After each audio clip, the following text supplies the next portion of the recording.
Bum bum bum bum bum bum bum bum bum bum bum bum. The Peter Dislike Show. Bum bum bum bum bum bum bum. When I was in college, online poker started to take off. I had a friend who got seriously addicted to the gambling. He has since quit the gambling, but during the time he was addicted, I felt like I had lost a friend, not because he did anything crazy, but because that's all he wanted to do. And I tried to sabotage his gambling efforts.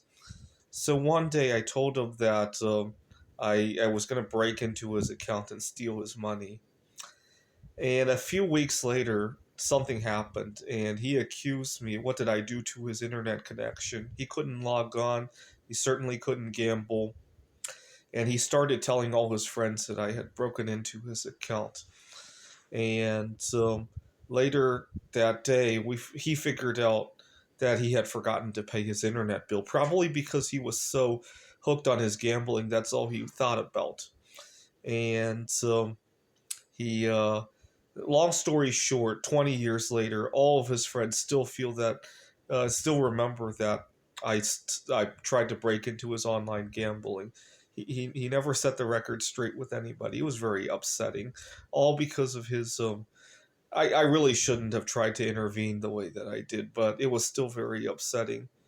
And then I had this other friend at at the college who caused online gambling to be banned in the local town that we were in because he scammed the online casinos. I really liked him because he kind of did us a favor.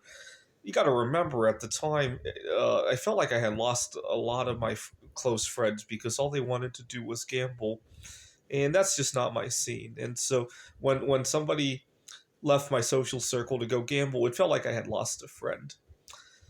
Now, my friend scammed the online casino for about $30,000. What he would do is he had a number of credit cards, and he would make one large bet.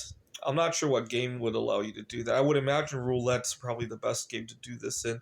He would make one large bet of $500, $1,000, or something like that. And if he would win, he would just cash out immediately. And if he would lose, he would call his credit card company and be all confused about the charge. Right.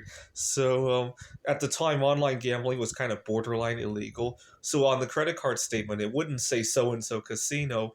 It would say like professional services or something like that. And then he would call his credit card company and say he never did any of these things. And he would get his money back. And he quickly did this with a lot of casinos before they all noticed the problem.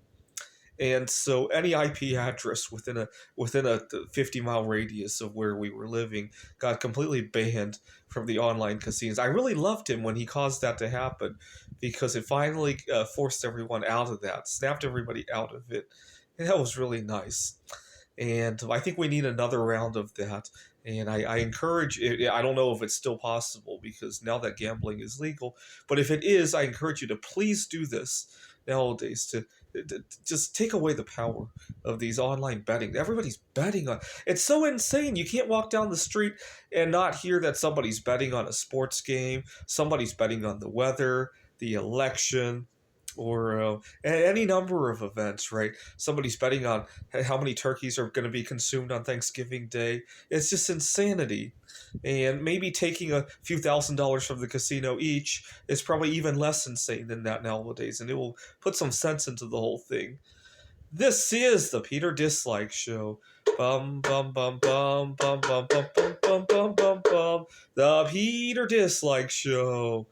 Bum bum bum bum bum bum bum.